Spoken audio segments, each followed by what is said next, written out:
बिहार की राजनीति में अचानक से सबसे चर्चित चेहरों में शामिल हुए सम्राट चौधरी का नाम आज हर जगह सुनाई दे रहा है। वजह साफ है, भारतीय जनता पार्टी ने उन्हें राज्य का मुख्यमंत्री बनाकर बड़ा दांव खेला है। लेकिन सवाल ये उठता है कि आखिर सम्राट चौधरी कौन है, उनकी पढ़ाई क्या है और उनका राजनीतिक सफर इतना दिलचस्प क्यों माना जाता है। सम्राट चौधरी की शिक्षा को लेकर अक्सर चर्चा होती रही है। उन्होंने अपनी शुरुआती पढ़ाई बिहार में ही पूरी की। इसके बाद उन्होंने ग्रेजुएशन की पढ़ाई की, लेकिन उनका पूरा ध्यान बहुत जल्दी छात्र राजनीति और फिर मुख्यधारा की राजनीति की ओर चला गया। यही कारण है कि उनकी डिग्री को लेकर कई बार सवाल उठते हैं और राजनीतिक बहस भी होती है। हालांकि भारतीय राजनीति में ये कोई नई बात नहीं है। कई बड़े नेता ऐसे रहे हैं जिनकी पहचान उनकी डिग्री से ज्यादा उनके राजनीतिक अनुभव से बनी है। सम्राट चौधरी भी उसी श्रेणी में आते हैं, जहां शिक्षा से ज्यादा उनके राजनीतिक कौशल और जमीनी पकड़ को महत्व दिया जाता है। सम्राट चौधरी का राजनीतिक सफर अचानक नहीं शुरू हुआ।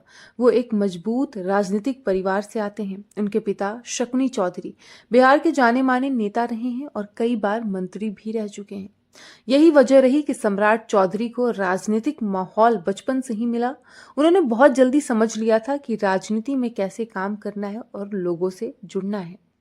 सम्राट चौधरी ने अपने राजनीतिक करियर की शुरुआत राष्ट्रीय जनता दल यानी कि आरजेडी से की थी। उस समय बिहार में राबड़ी देवी की सरकार थी और सम्राट चौधरी को मंत्री बनने का मौका भी मिला। यानी शुरुआत से उन्हें सत्ता का अनुभव मिला, जो आगे उनके करियर में बहुत काम आया।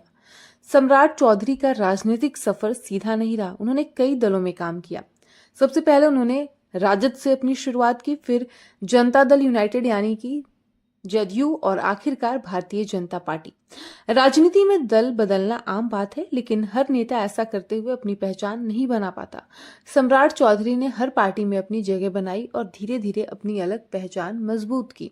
जब सम्राट चौधरी बीजेपी में शामिल हुए, तब शायद ही किसी ने सोचा होगा कि वो इतने कम समय में मुख्यमंत्री बन जाएंगे, लेकिन उन्होंने संगठन में बेहद तेजी से काम किया।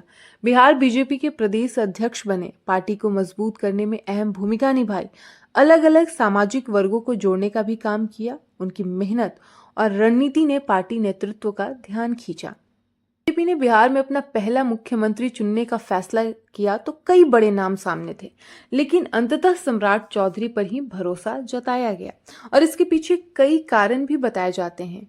बिहार की राजनीति में जातीय समीकरण बहुत महत्वपूर्ण होते हैं।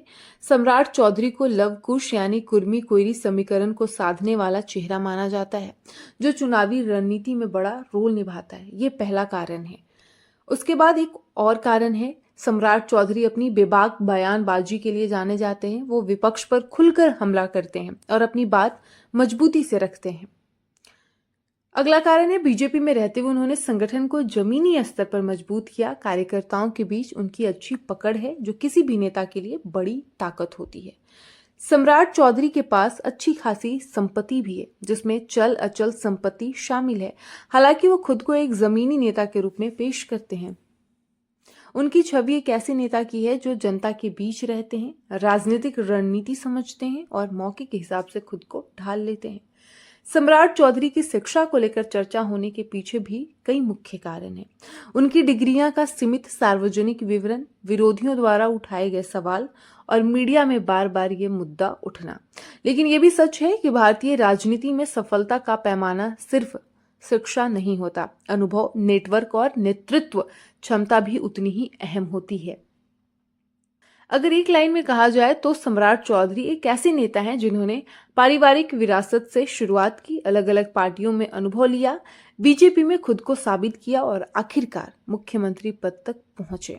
उनकी कहानी बिहार की राजनीति की उस सच्चाई को भी दिखाती है जहां रणनीति, सामाजिक समीकरण और सही समय पर सही फैसले ही किसी नेता को शीर्ष तक पहुंचाते हैं।